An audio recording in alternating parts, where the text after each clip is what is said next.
Hello दोस्तों, speaking alone से मैं हूँ अली। और मैं पहले ही बता दूँ यार, आज मेरी तबीयत ज़रा ख़राब है और ज़रा अगर आवाज़ मेरी बुरी है तो संभाल लेना।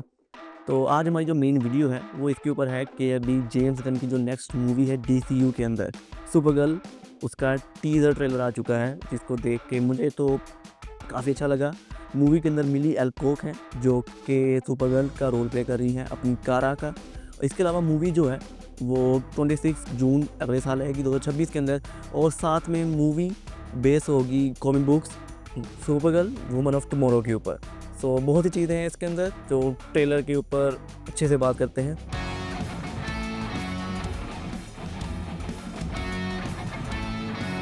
जो हमारा टीज़र है वो सबसे पहले तो स्टार्ट होता है क्रिप्टो द डॉग के साथ, जिसको हमने सुपरमैन मूवी के अंदर भी देखा था। वो एक्चुअली इस वक्त अब कारा के साथ है। वो ओरिजिनली कॉमिक बुक्स के अंदर भी और मूवी के अंदर भी कारा का ही एक्चुअली में डॉग होता है।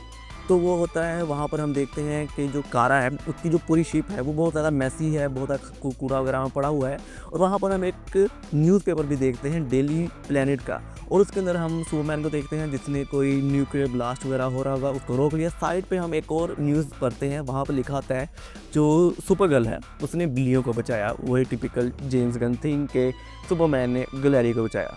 और यहाँ पर मज़े की बात तो ये है कि जो अपना क्रिप्टो डॉग है वो उसी न्यूज़पेपर के ऊपर पेशाब कर देता है। और वहाँ पर फिर हमें फर्स्ट लुक मिलती है अपनी मिली एल्कोक एज कारा सुपरगर्ल की, जो कि अभी सो के उठी होती है।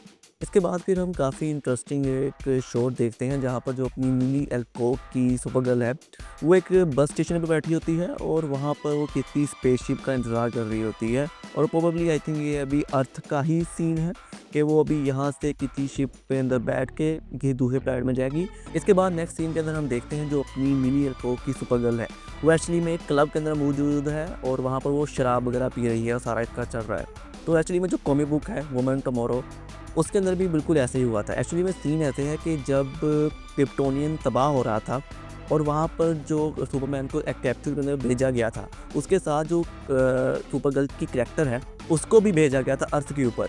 लेकिन मसला ऐसे हुआ कि जो सुपरमैन है वो अर्थ के ऊपर जल्दी पहुँच गया, जो बच्चा उसका वर्जन था, और वहाँ पर आके उसने काफ़ी अपने आप को ग्रो कर लिया उम्र के अंदर। लेकिन जो कारा थी वो एक्चुअली में उस वक्त टीनेजर थी और सुपरमैन उस वक्त बच्चा था, एक न्यू बोर्न बच्चा।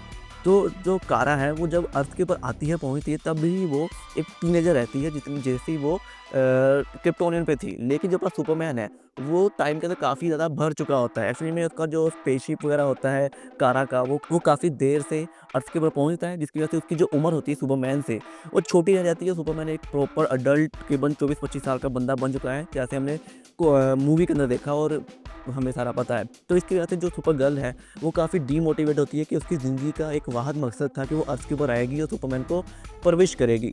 ठीक है, लेकिन अब जब वो सुपर अर्थ पे आती है तो देखते हैं कि सुपरमैन बड़ा हो चुका है, तो अब वो उसका कोई मकसद नहीं रहता, तो काफ़ी डिप्रेस होती है और कोई ऐसा प्लैनेट ढूंढती है जहाँ पर उसका सन रेड हो, क्योंकि रेड सन के अंदर ही उनकी जो क्रिप्टोनियन पावर है वो काम नहीं करती। और जब तक क्रिप्टोनियन पावर उसकी काम नहीं करेगी तब तक उसके अंदर उसको नशा मिलेगा, उसको ड्रिंकिंग का एक फ़ायदा होगा। जब तक उसके पास पावर होगी उसके ऊपर कोई भी नशा काम नहीं करेगा। That is why she went to the red planet, kind of place where she can drink. Teaser के अंदर एक सिटी दिखाई जाती है, प्रोबेबली ये वो प्लैनेट होगा जहाँ पर अपनी सुपरगर्ल जाएगी अब वो क्लबिंग शबिंग करने के लिए, और वहाँ पर उसकी जो पावर्स हैं उसकी खो जाएंगी क्योंकि वो बहुत ज़्यादा टाइम के लिए उस प्लैनेट पर रह जाती है। जितना देर तक वो वहाँ पर रहेगी उसकी पावर वहाँ पर काम नहीं करेंगी according the comic books. I think यहाँ पर भी ऐसा थोड़ा बहुत होगा। इसके ऊपर आगे बात करेंगे जहाँ पर हम सिटी के अंदर देखते हैं कि जो एक मशीन है वो आसमान पे कोई बीम फेंकती है, जिसकी वजह से एक प्रॉपर एक सर्कल बन जाता है एक बहुत बड़े एरिया के ऊपर। और ये देख के मुझे थोड़ी बहुत अवेंजर्स एज ऑफ अल्ट्रॉन की याद आई, जहाँ पर अल्ट्रॉन ने पूरी ज़मीन को ही ऊपर उठा लिया था, सोकोविया को। तो यहाँ पर हम देखते हैं कि वो छोटी सी बीम ने एक काफ़ी बड़ा जो हिस्सा है अर्थ का उसको आसमान में उठा लिया है और सारी चीज़ें तबाह हो रही हैं। प्रोबेबली ये काम मूवी के जो विलन है उसने किया होगा, जो कि कॉमिक बुक्स में भी विलन था, उसका नाम कैरम है। और इसके अलावा ये जो प्लेनेट है जहाँ पर ये बीम हम देख रहे हैं, जहाँ पर सुपरगर्ल अपनी मूवी को लेके भी चलेगी, वो प्रोबेबली उस प्लेनेट का नाम बैरन होगा। Coming to our next scene, जहाँ पर हम देखते हैं कि बहुत सारे लोग होते हैं वो किसी बिल्डिंग के अंदर भाग रहे होते हैं डर के, और प्रोबेबली ये इसकी वजह होगी कि हम और भी बहुत से सीन्स देखते हैं जहाँ पर सिटी के अंदर हमले वगैरह हो रहे हैं और सुपरगर्ल लड़ रही है। तो प्रोबेबली इसकी वजह से लोग एक जगह के अंदर भाग रहे हैं। और आई थिंक ये कोई एक टेंपल वगैरह है, क्योंकि उसके बाहर हम 5-6 लोगों की मूर्तियाँ लगी हुई देख सकते हैं। मे बी ये क्रिप्टोनियन का सीन हो सकता है कि जहाँ पर हम देखते हैं कि एक मैयत भी है, कोई मर चुका है, उसकी लेके जा रहे हैं और सब लोगों ने वाइट कपड़े पहने हैं और वहाँ पर हम मिनी एल्कोव को भी देखते हैं।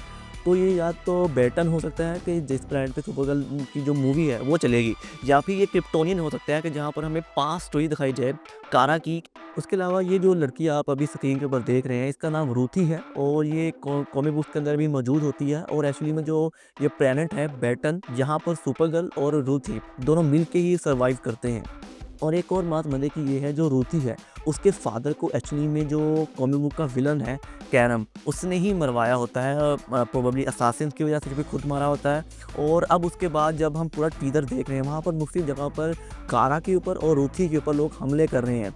आई थिंक इसकी वजह ये है कि अब जो कैरम है उसने ठीक है फादर को तो मार दिया, लेकिन अब वो चाहता है कि वो रूथी को भी मार दे, इसलिए सब लोग उसके पीछे पड़े हुए हैं।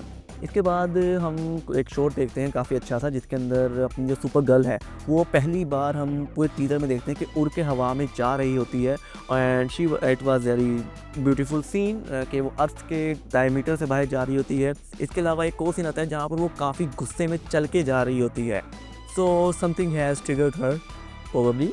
और इसी के साथ जैसे मैंने आपको बताया कि लोग कारा और रूथी के पीछे पड़े हुए हैं, तो बहुत से लोग कारा और रूथी के ऊपर गन्स पॉइंट कर रहे हैं। और आई थिंक ये जो सीन है ये क्लब का ही सीन है जो हमने बिल्कुल स्टार्टिंग में देखा था, जहाँ पर कारा ड्रिंक्स कर रही थी। तो प्रोबेबली ये उस जगह के सीन है, क्योंकि उसके कपड़े वहाँ पर बिल्कुल सेम है और पिछला जो बैकग्राउंड है वो भी अगर देखो तो वो स्टार्टिंग वाले सीन से ही बिल्कुल मैच कर रहा है। और इसके अलावा हम बहुत से कारा के फाइटिंग सीक्वेंसेस देखते हैं, उसके अंदर ही हमें एक न्यू कैरेक्टर भी दिखाया जाता है। और ये कैरेक्टर प्रोबेबली हमने जेम्स गन की जो पिछली मूवी थी गार्डियंस ऑफ गैलेक्सी, उसके अंदर जो रेवेंजर्स थे उनके अंदर से एक कैरेक्टर को देखा था, मुझे नाम उसका याद नहीं आ रहा, लेकिन ये उससे काफ़ी मिलता जुलता है। इसके अलावा हम देखते हैं यहाँ पर जेसन मोमोआ को, yes the same person who played Aquaman in all DCEU of Jack Snyder. यहाँ पर वो लोबो का रोल प्ले कर रहे हैं और उसकी हमें एक धुंधली सी लेकिन काफ़ी ठीक एक इमेज दिखाई गई है। तो एक्चुअली जो कॉमिक बुक्स है जो उसके अंदर भी जो लोबो है वो एक्चुअली सुपर गर्ल का काफ़ी अच्छा दोस्त होता है। और जो वुमेन ऑफ टुमारो है उसके अंदर भी लोबो का काफ़ी अच्छा रोल है। और लोबो और कारा दोनों मिल के ही पूरी मूवी के अंदर, पूरी कॉमिक के अंदर एक्चुअली में काम करते हैं। सो यहाँ पर भी आई थिंक मूवी में भी ऐसे ही चलेगा पूरी स्टोरी के साथ। इसके बाद हमें कुछ इमोशनल सीन भी दिखाए जाते हैं एक दो, जिसके अंदर हम देखते हैं कि जो अपनी कारा है वो एक्चुअली काफ़ी सैड होती है और वो क्रिप्टो के साथ बैठी होती है और कुछ आई मीन डिप्रेसिव होती है। प्रोबेबली वही जो मैंने आपको शुरू में स्टोरी बताई कि क्रिप्टोन से आने की और सुपरमैन के बड़े होने की, ये उसकी वजह से हो सकता है या फिर वैसी कोई चीज़ हो सकती है। प्रोबेबली रूथी के साथ कुछ हो गया हो, उसको रेवेंजर्स ने कुछ कर दिया हो, तो इसकी वजह से वो डिप्रेसिव बैठी हुई है। Then coming to our next the OP scene which is none other than कि हम सुपर गर्ल कारा को पूरे कपड़ों के अंदर देखते हैं, उसके जो सुपर गर्ल के कपड़े कॉस्ट्यूम है उसके अंदर देखते हैं। और आई मीन देखने में तो काफ़ी अच्छी है, उसकी जो लुक है पूरी ड्रेस की, उसके सूट की, वो काफ़ी ज़्यादा रिजेंबल कर रही है अपने सुपरमैन की, डेविड कॉन्स्टेंट के जो सुपरमैन था उसके कपड़ों से। और वहाँ पर हम देखते हैं कि कारा कपड़े पहन के अब लोगों से दोबारा लड़ रही है जो भी उनके पीछे पड़े हुए हैं। और इसके बाद हम लोगो देखते हैं अपनी सुपर गर्ल का, जो कि काफ़ी अच्छा है। आई मीन जब तक उसकी लाइटिंग नहीं ना, उसके पीछे ऐसी कलरफुल लाइटिंग, वो काफ़ी मैच्योर और सीरियसनेस की ना वाइब दे रहा था। लेकिन जैसे उसके पीछे कलर्स वगैरह आए और वो ट्यून आई तो हमें पता चल गया यार okay this is something like Superman movie which came last year in 2025। Okay so teaser तो यहाँ पर एंड हो जाता है, लेकिन हमारे दिमाग में थोड़े बहुत सवाल भी छोड़ जाता है। और मैं इसको पूरे को कहूँ तो मुझे काफ़ी अच्छा लगा। आई मीन इतना बुरा नहीं था, काफ़ी अच्छी और कूल वाइब्स दे रहा था, just like an typical James Gunn movie. But it is not a James Gunn movie, it is James Gunn cinematic universe movie. तो उसके पीछे काफ़ी अच्छा म्यूज़िक चल रहा है कॉल मी ब्लोंडी का और काफ़ी मज़ा की वाइब दे रहा है। सो लेट्स सी क्या होता है, मिलते हैं कि वीडियो के अंदर आपके क्या थॉट्स है इस पूरे टीज़र के ऊपर। मुझे कमेंट्स में ज़रूर बताना, मैं ज़रूर कमेंट करूँगा। वीडियो को लाइक करो, शेयर करो, कमेंट करो और चैनल को सब्सक्राइब ज़रूर करो। मिलते हैं अगले बारे में। Good bye.